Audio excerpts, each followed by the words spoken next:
അമേരിക്കയുമായി ആണവ ചർച്ചയുടെ ഒന്നാം ഘട്ടം കഴിയവേ നിലപാടുകൾ കൃത്യമായി പ്രഖ്യാപിക്കുകയാണ് ഇറാൻ. പരസ്പര ബഹുമാനത്തോടെയുള്ള ചർച്ചകൾക്ക് ഇറാൻ തയ്യാറാണെന്ന് പറയുമ്പോഴും ആരുടെയും ആജ്ഞയ്ക്ക് വഴങ്ങിക്കൊടുക്കില്ലെന്നും ഇറാൻ പറയുന്നു. ഇപ്പോഴിതാ മിസൈൽ പദ്ധതിയുമായി ബന്ധപ്പെട്ട വിഷയത്തിലും നിലപാട് വ്യക്തമാക്കിയിരിക്കുകയാണ് അവർ. കൂടുതൽ വിശദാംശങ്ങൾ നോക്കാം. സ്വാഗതം ഇൻഡെപ്തിലേക്ക്.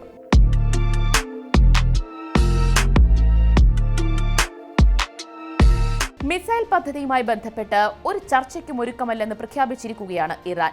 ഇറാന്റെ പ്രതിരോധ കൗൺസിൽ സെക്രട്ടറിയും ഇറാൻ പരമോന്നത നേതാവ് ആയത്തുള്ള അലി ഖാംനയുടെ മുതിർന്ന ഉപദേഷ്ടാവുമായ അലി ഷംഖാനിയാണ് ഇക്കാര്യം അറിയിച്ചത്.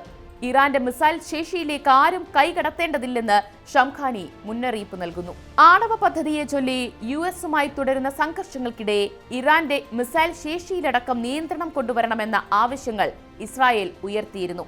ഇത് സംബന്ധിച്ചും ചർച്ചകൾ നടക്കുമെന്നും റിപ്പോർട്ടുകൾ ഉണ്ടായിരുന്നു. അത്തരമൊരു സാഹചര്യത്തിലാണ് ഇറാൻ നിലപാട് പ്രഖ്യാപിച്ചിരിക്കുന്നത്. ഇറാന്റെ മിസൈൽ ശേഷി രാജ്യത്തിന്റെ പ്രതിരോധ സംവിധാനത്തിന്റെ ഭാഗമാണെന്നാണ് അദ്ദേഹം വ്യക്തമാക്കിയത്. അതുകൊണ്ട് തന്നെ ഒരു വിദേശ രാജ്യവുമായി അക്കാര്യങ്ങൾ ചർച്ച ചെയ്യേണ്ടതില്ലെന്നും ഷംഖാനി പറഞ്ഞു. ദ ന്യൂ അറബ് എന്ന മാധ്യമത്തിന് നൽകിയ അഭിമുഖത്തിലായിരുന്നു ഷംഖാനിയുടെ ഈ പ്രഖ്യാപനം. അമേരിക്കയുമായുള്ള ഭാവി ചർച്ചകളെ ഈ നിലപാട് സ്വാധീനിക്കുമോ എന്ന ചോദ്യത്തിന് ചർച്ചകൾ യാഥാർത്ഥ്യബോധത്തോടെയും പരസ്പര ബഹുമാനത്തോടെയുമാണെങ്കിൽ അവയ്ക്ക് ഫലമുണ്ടാകുമെന്നായിരുന്നു അദ്ദേഹത്തിന്റെ മറുപടി. അപ്പോഴും രാജ്യത്തിന്റെ പ്രതിരോധ സംവിധാനവുമായി ബന്ധപ്പെട്ട വിഷയങ്ങൾ രാഷ്ട്രീയ സംഭാഷണങ്ങൾക്ക് പുറത്താണ് എന്നും ഷംഖാനി പറഞ്ഞു. അതേസമയം അമേരിക്കൻ പ്രസിഡന്റ് ഡൊണാൾഡ് ട്രംപുമായി ഇസ്രായേൽ പ്രധാനമന്ത്രി നടത്തിയ കൂടിക്കാഴ്ചയെയും ഷംഖാനി വിമർശിക്കുന്നുണ്ട്. തിടുക്കത്തിലുള്ള അത്തരം ചർച്ചകൾ പ്രതിസന്ധികൾ സൃഷ്ടിക്കുന്നതിനുള്ള നടപടികളുടെ ഭാഗമാണെന്നായിരുന്നു അദ്ദേഹം കുറ്റപ്പെടുത്തിയത്. സംഘർഷം പരിഹരിക്കാനുള്ള സംഭാഷണ ശ്രമങ്ങളെ വഴിതിരിച്ചുവിടാനും ഏറ്റുമുട്ടലിലേക്ക് കാര്യങ്ങൾ എത്തിക്കാനുമുള്ള നീക്കമാണ് നെതന്യാഹു നടത്തുന്നതെന്നും അദ്ദേഹം ആരോപിച്ചു. നേരത്തെ യുറേനിയം സമ്പുഷ്ടീകരണം ഒരിക്കലും ഉപേക്ഷിക്കില്ലെന്ന് ഇറാൻ വിദേശകാര്യമന്ത്രി അബ്ബാസ് അരാഗ്ചി അറിയിച്ചിരുന്നു.